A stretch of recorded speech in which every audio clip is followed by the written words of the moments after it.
Internet पर एक ज्ञान कॉमन है, रेंट के घर में रहो, पैसे सेव करो, इन्वेस्ट करो, वेल्थ क्रिएट करो एंड फिर बाद में घर खरीदना। बढ़ती स्पेंडिंग लिमिट्स एंड इन्फ्लेशन के कारण यह सिनेरियो क्या अभी भी सही होगा? आइए कुछ रियल फैक्ट चेक से क्लियर करते हैं। सपोज 1 करोड़ का घर लेना है तो 20 लाख का तो डाउन पेमेंट लगेगा। 80 लाख के लिए अगर लोन लिए तो 70-80,000 अराउंड की EMI बनेगी। इसके जगह सजेशन दिया जाता है कि 25,000 वाले रेंट के घर में रह लो एंड बाकी 45,000 को इन्वेस्ट कर दो। 20 साल बाद जब 4-5 करोड़ का कॉर्पस बन जाए तो उससे घर बिना EMI के आप आराम से अफोर्ड कर सकते हैं। Sounds perfect, right?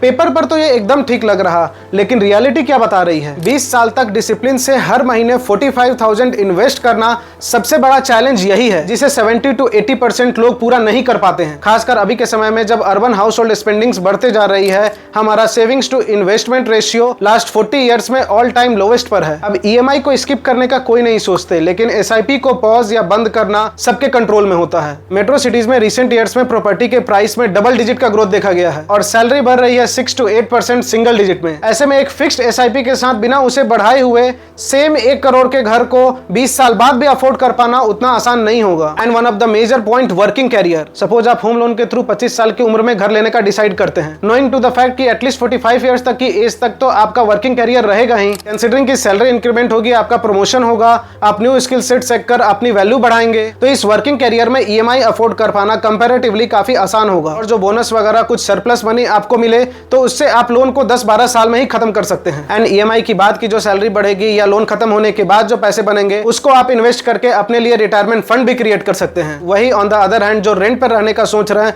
उन्हें 50-55 ईयर्स की एज में भी ये देखना पड़ेगा कि उन्होंने जो सेविंग्स करके अपना वेल्थ बनाया है उससे घर खरीदे या फिर बीच में अगर कोई और मोटा खर्च आ गया तो उसमें वो पैसे ना चले जाएं। In that scenario there is a high chance कि आप घर भी नहीं अफोर्ड कर पाएंगे एंड आपके पास अच्छा वेल्थ भी नहीं बचेगा। पेपर पर घर भले ही लायबिलिटी है, बट एक्चुअली में ये एक मेंटल सिक्योरिटी है। अपने घर में फैमिली मोमेंट्स, अपने घर को अपने तरीके से चेंज कराना एंड रिटायरमेंट के समय एक अपना घर होना जिसमें रेंट की टेंशन ना हो, ये वैसे बेनिफिट्स हैं जो एक्सेल शीट्स पर कभी नहीं दिखाई देगी। तो सही अप्रोच क्या होनी चाहिए? जिस तरीके से प्रॉपर्टी प्राइस बढ़ रही है, स्पेंडिंग लिमिट बढ़ रही है, सेविंग्स कम हो रही है, अगर आपके पास ये क्लैरिटी है कि आप लॉन्ग टर्म में किस जगह पर रहना चाहते हैं, आपके पास सफिशिएंट डाउन पेमेंट का पैसा है, तो पहला खुद का घर लेना एक सही एंड वाइज डिसीजन होगा, जिसे आप अपने वर्किंग कैरियर में जितना जल्दी हो ले सकते हैं। और अगर क्लैरिटी नहीं है या जॉब नेचर ऐसा है कि आप हर बार प्लेस चेंज करते रहते हैं, इन दैट केस कुछ समय रेंट पर बिताना सही है, इंश्योरिंग कि आप उस वक्त डिसिप्लिन से अपने पैसे को इन्वेस्ट करके ग्रो करा रहे हैं। अगर ये वीडियो में कुछ भी लॉजिक लगा हो तो अपने फ्रेंड्स एंड फैमिली के साथ शेयर करो, जो घर लेने का देख रहे हैं या फिर जो रेंट पर रह रहे हैं एंड सोच रहे हैं कि लॉन्ग टर्म में रेंट पर रहना ही सही डिसीजन है। ओन हाउस वर्सेस रेंट, आपका क्या स्टैंड है? Let's share in the comments and subscribe your fin buddy for more such informative insights.